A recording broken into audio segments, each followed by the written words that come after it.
que vamos a ver el control que tiene que ver con un control nervioso y con un control hormonal.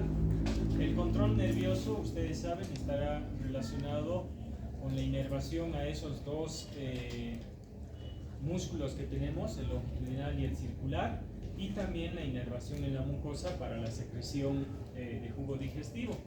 Entonces, básicamente lo que recordábamos la anterior vez, decíamos, era que el plexo submucoso, por ejemplo, ¿qué era? ¿De Meissner o de Auerbach?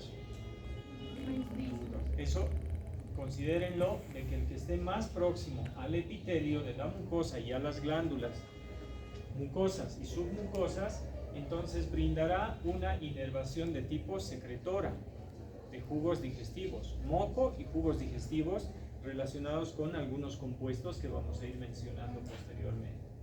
Y el otro plexo, el mientérico, por ejemplo, que estará entre el músculo circular y longitudinal, porque está entre ambos músculos, entonces estará destinado al control motor. Entonces ahí tenemos el control de secreción y el control motor. Estos dos tipos de inervación vienen a través del sistema simpático y parasimpático.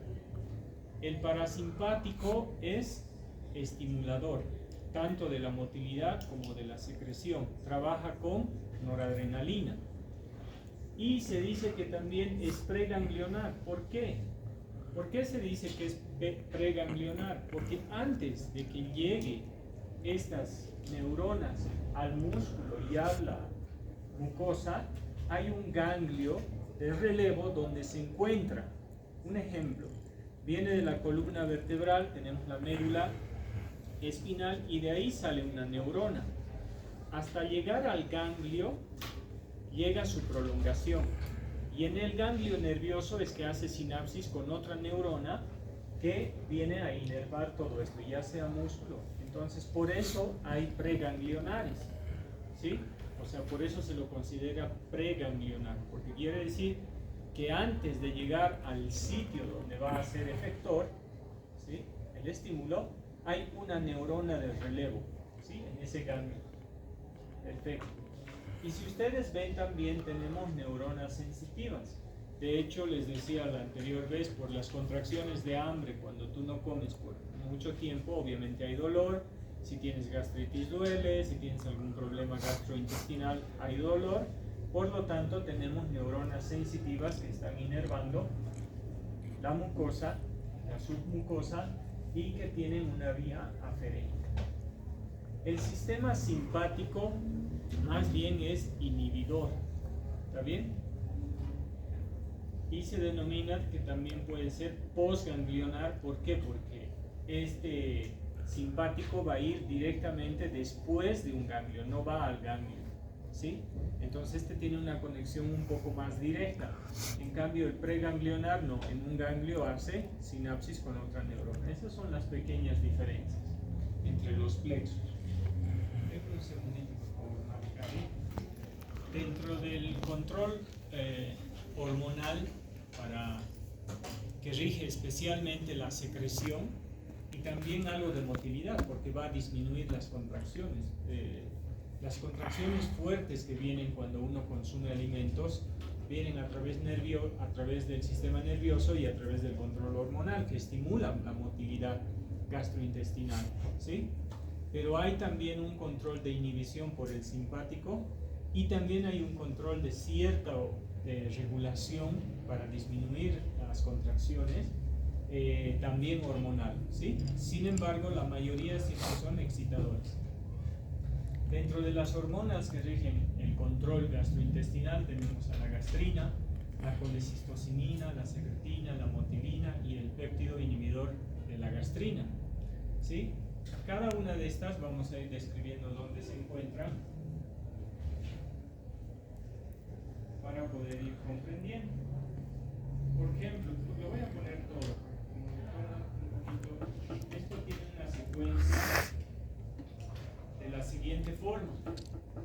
Con ver esta imagen nomás ya lo vamos a tratar de comprender. Miren, las células G liberan la hormona gastrina, entonces no hay otra. Cuando pensamos en gastrina, pensamos en la inicial, la gastrina. La pregunta es, por ejemplo, ¿Dónde se encuentran estas células G? Fíjense, la respuesta está ahí. Se encuentran en el antro del... No. El estómago tiene partes, ¿no? El fondo del estómago, el cuerpo y el antro. ¿Sí o no? ¿Cómo? En el antro del estómago, digamos, que es esta porción de acá, en el antro del estómago, porque no se encuentra en el fondo, porque en el fondo es donde se almacena el alimento previo a ser digerido. Entonces, fíjense, ¿dónde se encuentran las células G? Pregunta, ¿dónde se encuentran las células G?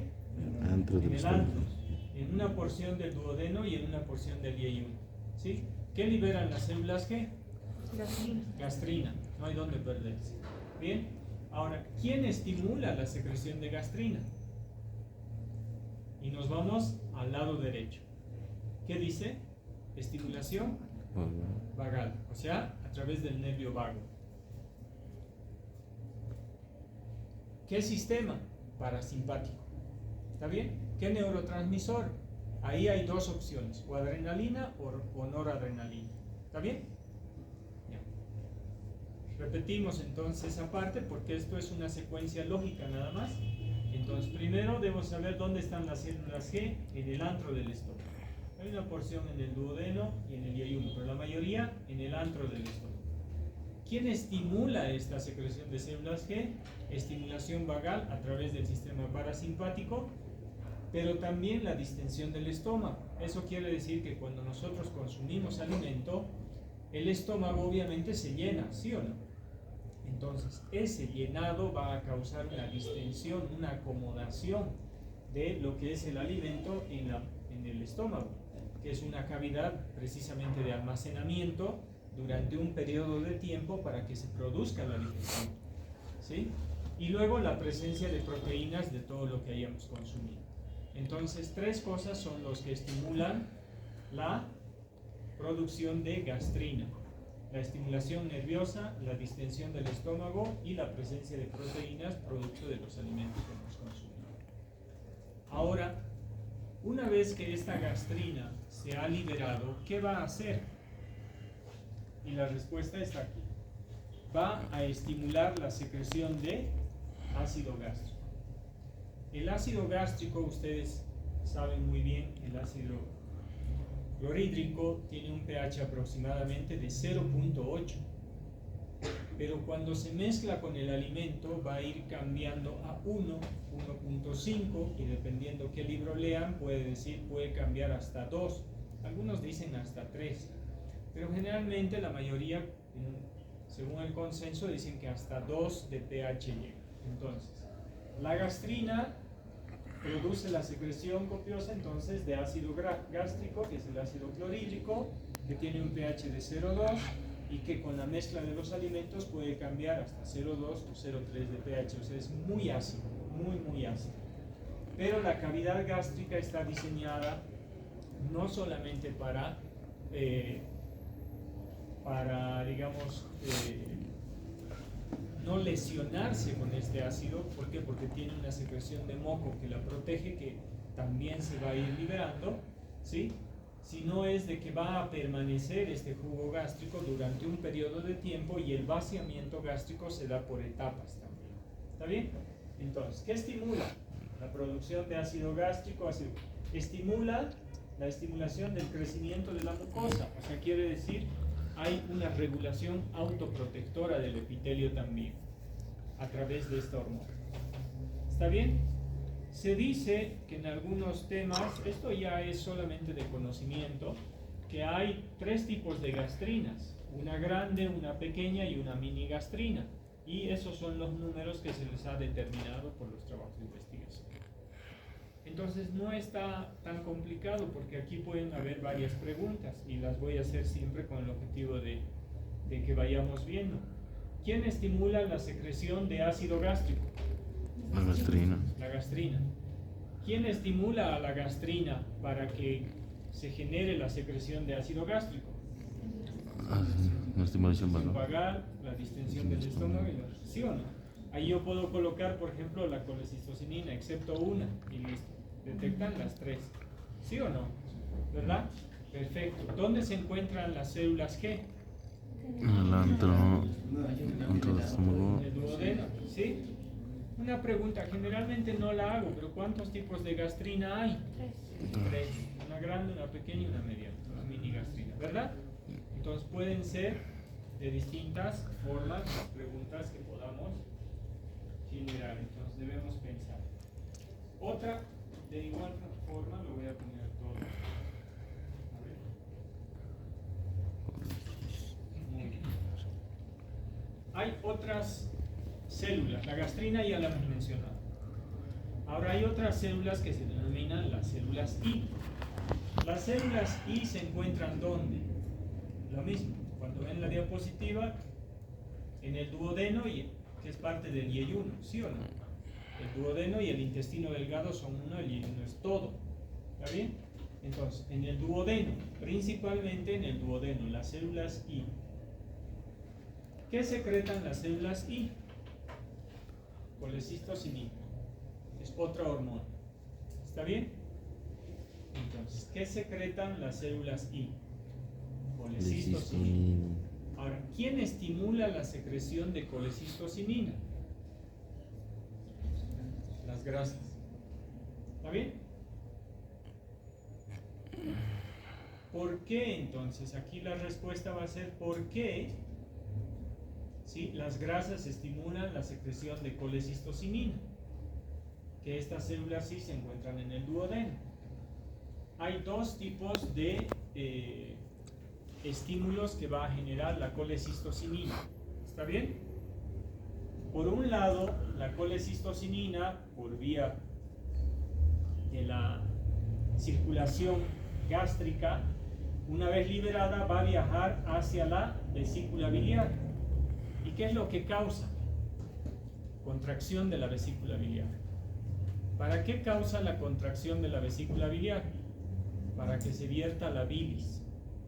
Y ustedes recuerdan el conducto colédoco y que viene hacia el duodeno y se va a vaciar en esta primera porción del duodeno inmediatamente cuando se vacíe el jugo, o mejor dicho, los jugos de la digestión junto con el alimento. ¿Sí? Ahora lo repasamos. Entonces, contracción de la vesícula biliar.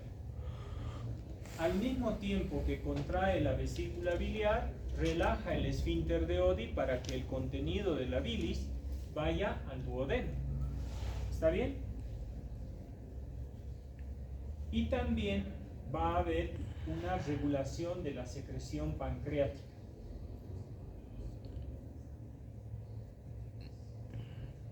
Que ahorita lo definimos.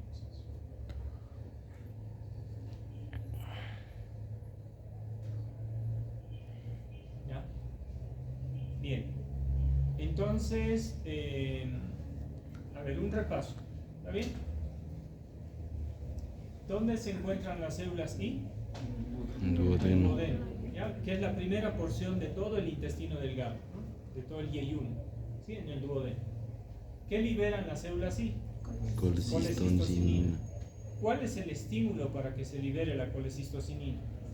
Las grasas. Gracias. ¿Qué genera la colecistocinina? Contracción de la vesícula. Sí, pero ahí hay dos cosas. Contracción de la vesícula biliar y relajación del esfínter de Oddi. ¿No? Relajación del esfínter de Oddi. Y hay una regulación también de la secreción pancreática.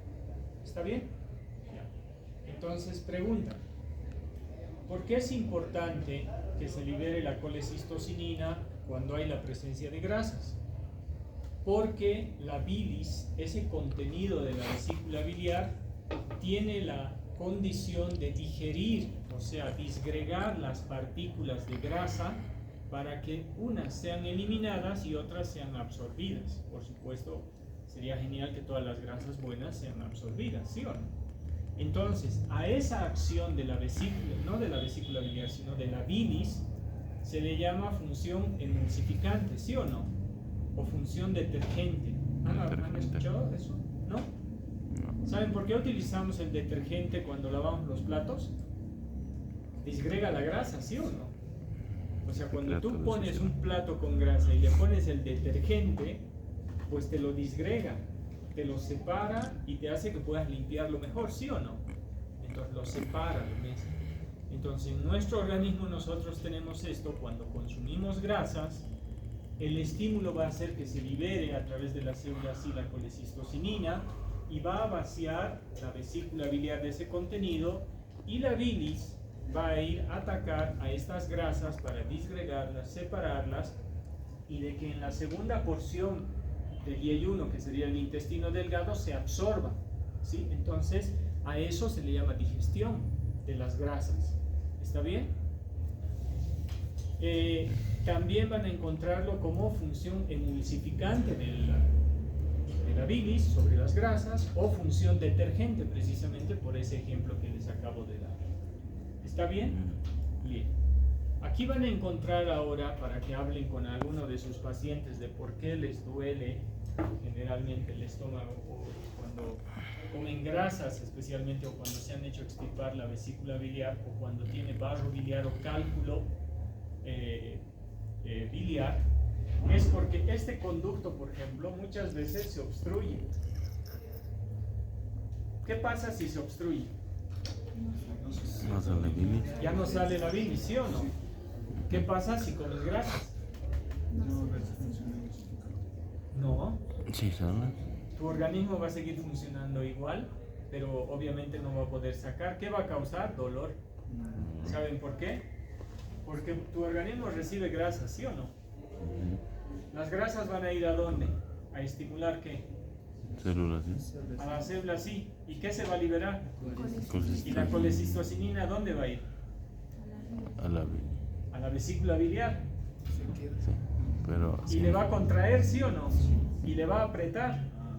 ¿Sí o no? Sí. Pero está obstruido. Entonces el paciente se va a doblar de dolor. ¿Se entiende, no? Sí. ¿Sí o no? Sí, O sea, la vesícula biliar empieza a generar una contracción tan fuerte que el paciente no puede aguantar. Por eso duele. Y por eso cuando tienes vesícula con barro biliar o cálculo biliar, entonces te hacen la colecistotomía, que sería cortarte o sacarte la vesícula. En el caso de que tú te cortas, ya no tienes un lugar donde se almacene la bilis. Entonces del hígado pasa de forma directa. Es por eso que muchos pacientes reducen su dieta en cuanto a consumo de grasas, o cuando tienen barro biliar o algo ya está detectado y tienen que hacerse operar, tienen que disminuir la cantidad de consumo de grasas, ¿sí? Que sean o que estimulen. Por eso el dolor, o mejor dicho, por eso los pacientes se doblan de dolor, y es uno de los dolores muy fuertes. Por lo menos eso es lo que te refieren los pacientes, ¿no?, que han tenido esto. Ahora fíjense lo siguiente, dice, ya hemos hablado de la vesícula biliar y relajación del esfínter de Oddi para que, bueno, se vacíe en ese lugar, ¿no?, y vaya a digerir las grasas. Luego tenemos la regulación de la secreción pancreática. El páncreas tiene dos tipos de secreción, ¿sí? Exócrina, porque hay dos tipos de secreción, una endocrina y otra exócrina, ¿sí o no? Los islotes de Langerhans te dan secreción endocrina. Entonces, los acinos te darán una secreción exócrina. Esta secreción exócrina viene al tubo digestivo, porque decíamos que la luz del tubo digestivo es como una comunicación del exterior, ¿está bien? Perfecto. Entonces, la secreción exócrina, y el páncreas te va a vertir dos tipos de secreciones. Por un lado, una secreción enzimática, y por otro lado, una secreción hidroelectrolítica. Pregunta para la próxima clase. Si yo les pregunto esto, ¿la colecistocinina estimula la secreción pancreática enzimática o hidroelectrolítica? No es los dos. ¿Ah? ¿Enzimática? ¿Sí? O hidroelectrolítica. Ahora les digo cuál es la diferencia, que es muy fácil también. El páncreas va a vertir dos tipos de secreción, o enzimática o hidroelectrolítica. Por supuesto que ambas. Pero ¿quién estimula? ¿Cuál de las dos estimula la colecistocinina? Si estimulara las enzimas, ¿para qué se liberan las enzimas? Para causar digestión. Claro, para la digestión. Por ejemplo, la lipasa pancreática, ¿qué va a digerir? Grasa. Lipasa, lípidos, Grasa. grasa, ¿sí o no?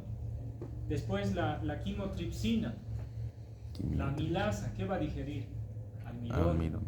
Entonces hay una serie de enzimas que se van a liberar por parte del páncreas para producir digestión. Ese es uno. ¿Cuál es la otra secreción? Hidroelectrolítica. Y dentro del compuesto hidroelectrolítico va a haber sodio, potasio, pero la mayor cantidad va a ser, ¿quién sabe? Ya por punto.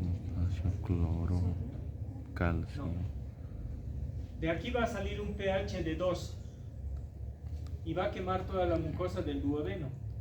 ¿Cómo lo contrarrestas? ¿Qué sustancia alcalina hay? Bicarbonato. Entonces tiene un alto contenido de bicarbonato la secreción pancreática. Por eso tiene dos secreciones. Una enzimática para la digestión y la otra hidroelectrolítica para contrarrestar el ácido del estómago. ¿Sí? Tiene que neutralizar ese ácido del estómago.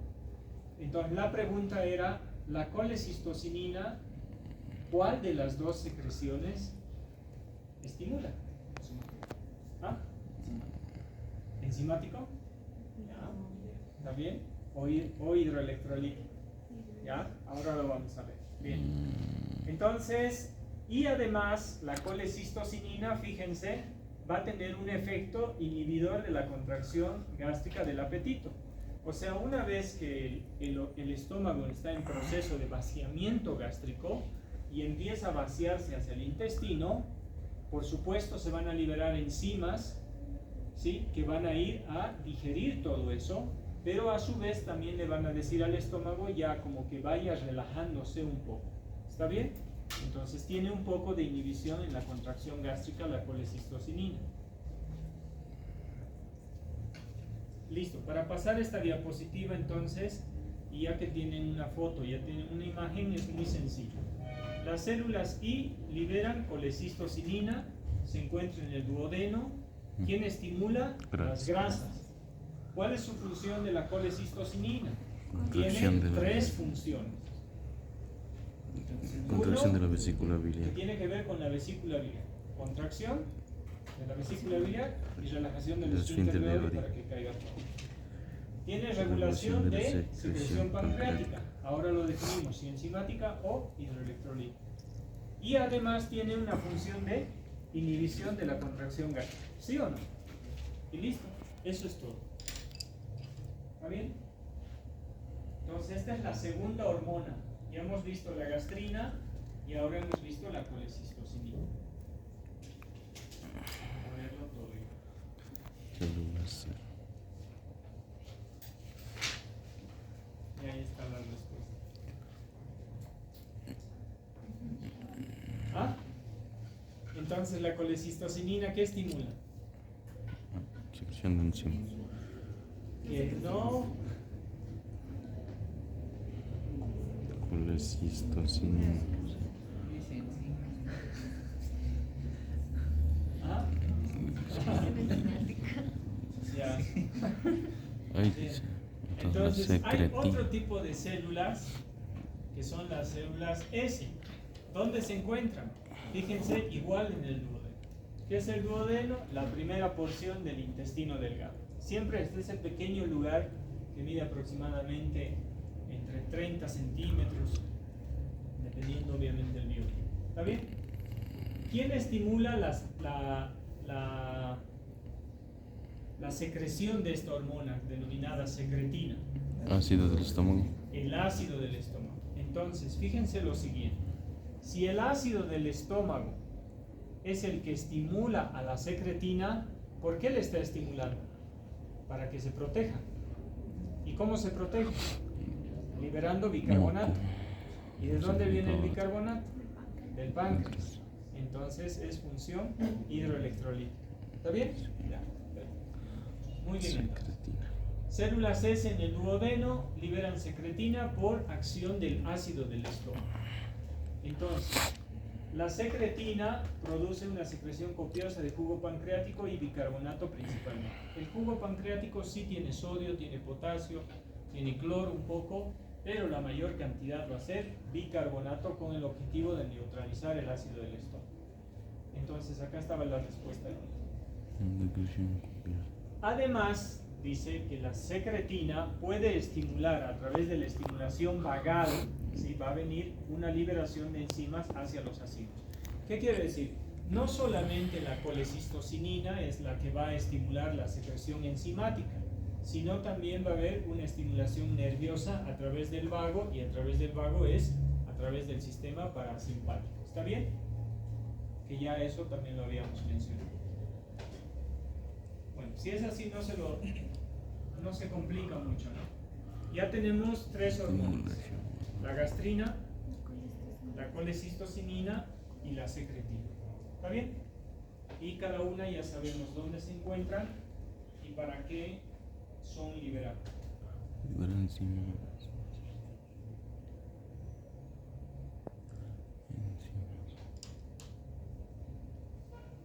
Una función extra, ¿no? Inhibición en la secreción de ácido gástrico.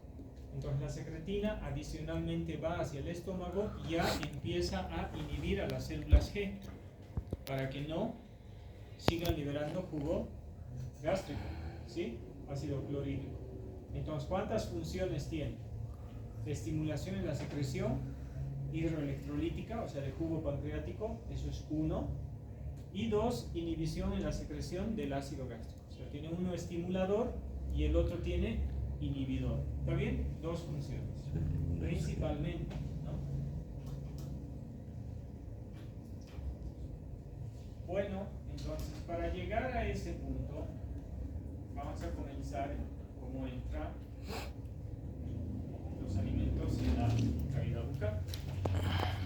O sea, cómo entra en nuestro tubo digestivo. ¿Está bien? Pues ya hemos llegado hasta cierto punto de ver alguna de del control que tiene este tubo digestivo. La deglución tiene 3 etapas: es una etapa voluntaria, una etapa faríngea y esofágica. Las dos de estas son obviamente involuntarias. Ahora, ¿qué es lo que ocurre en la etapa voluntaria? En la etapa voluntaria se dice de que, por supuesto, con acción de la digestión mecánica, por acción de las piezas dentarias y la lengua y la mucosa, entonces, y el ciclo masticatorio, por supuesto, la lengua va a tener un elemento importante en lo que es la deglución. Y parecería que fuera no tan relevante esto, pero les cuento que hay degluciones atípicas que generan problemas dentales, ¿sí? Entonces, para que yo produzca una buena deglución, aunque parezca no tan importante, la lengua debería pegarse en la parte más superior del paladar y no chocar con piezas dentarias. Van a encontrar en el futuro mordidas abiertas anteriores. ¿Han escuchado hablar alguna vez de eso? ¿Sí? Que cuando tú cierras, por ejemplo, las piezas o la cavidad bucal, entras en oclusión, podríamos decir, todos los dientes chocan y hay un engranaje que se llama el overbite, ¿sí o no? Desbordamiento vertical y horizontal. En muchos pacientes no contactan en la parte anterior, tienen una abertura y eso se llama precisamente mordida abierta anterior.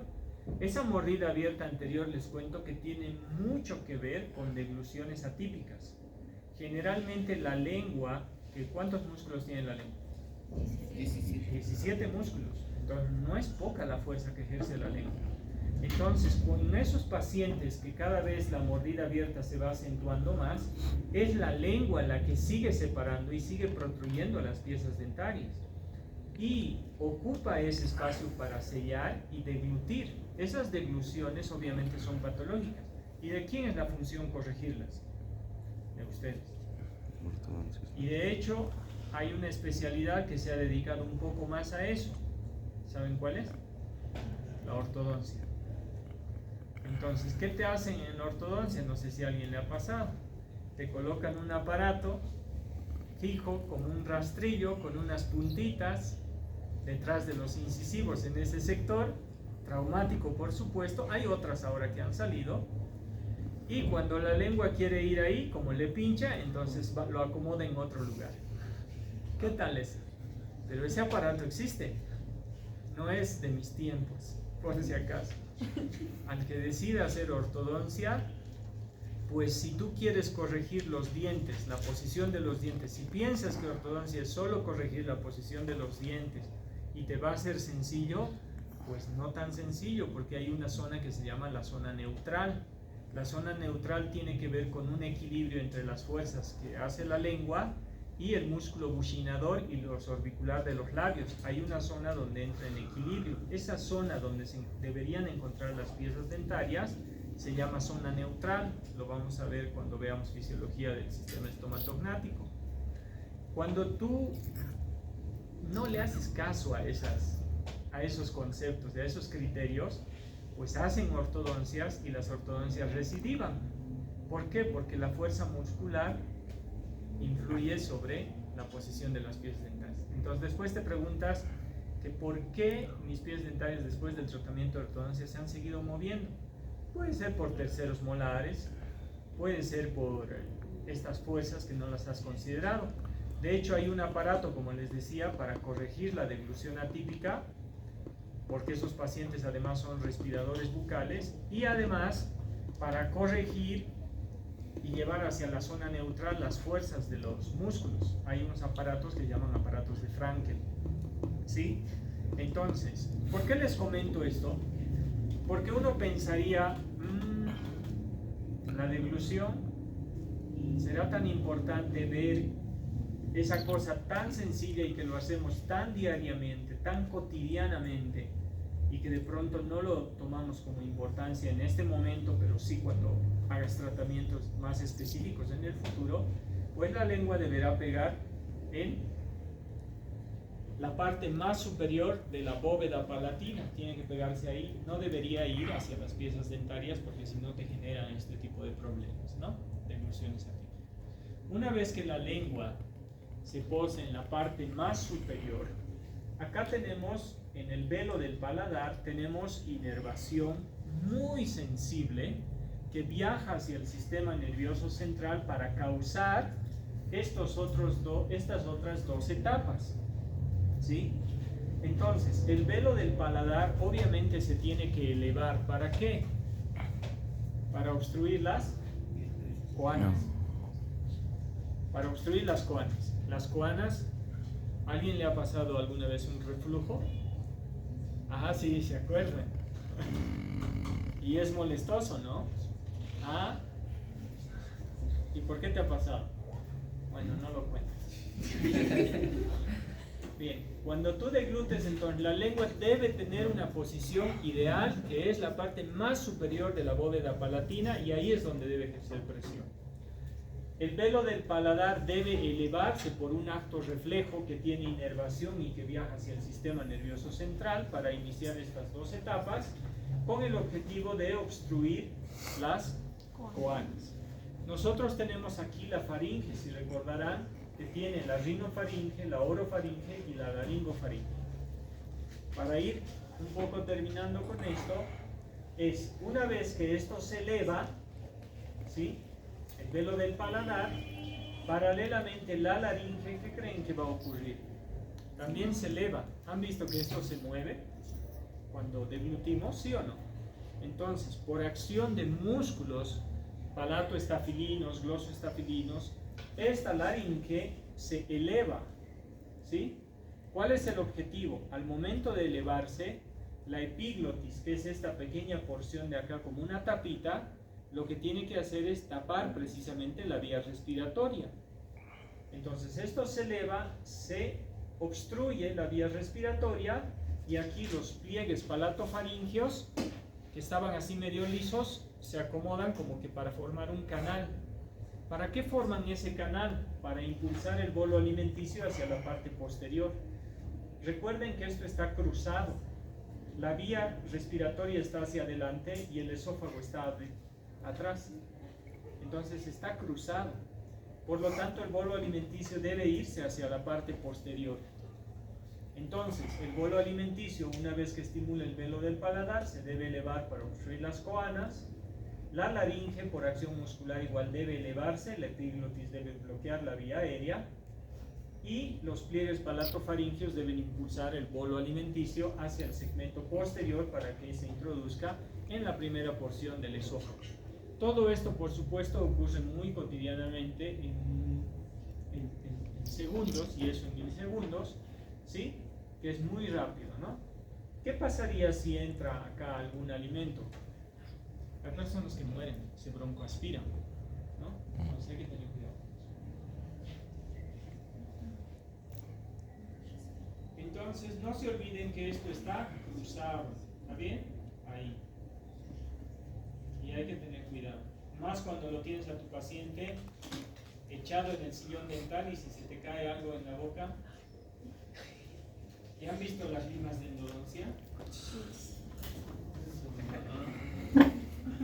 ¿Sí o no? ¿Verdad? Y tú lo tienes echado y el paciente ahí. ¿Bien? Bueno, tienen que tener cuidado. Esto lo vamos a ver la próxima clase entonces, ¿ya?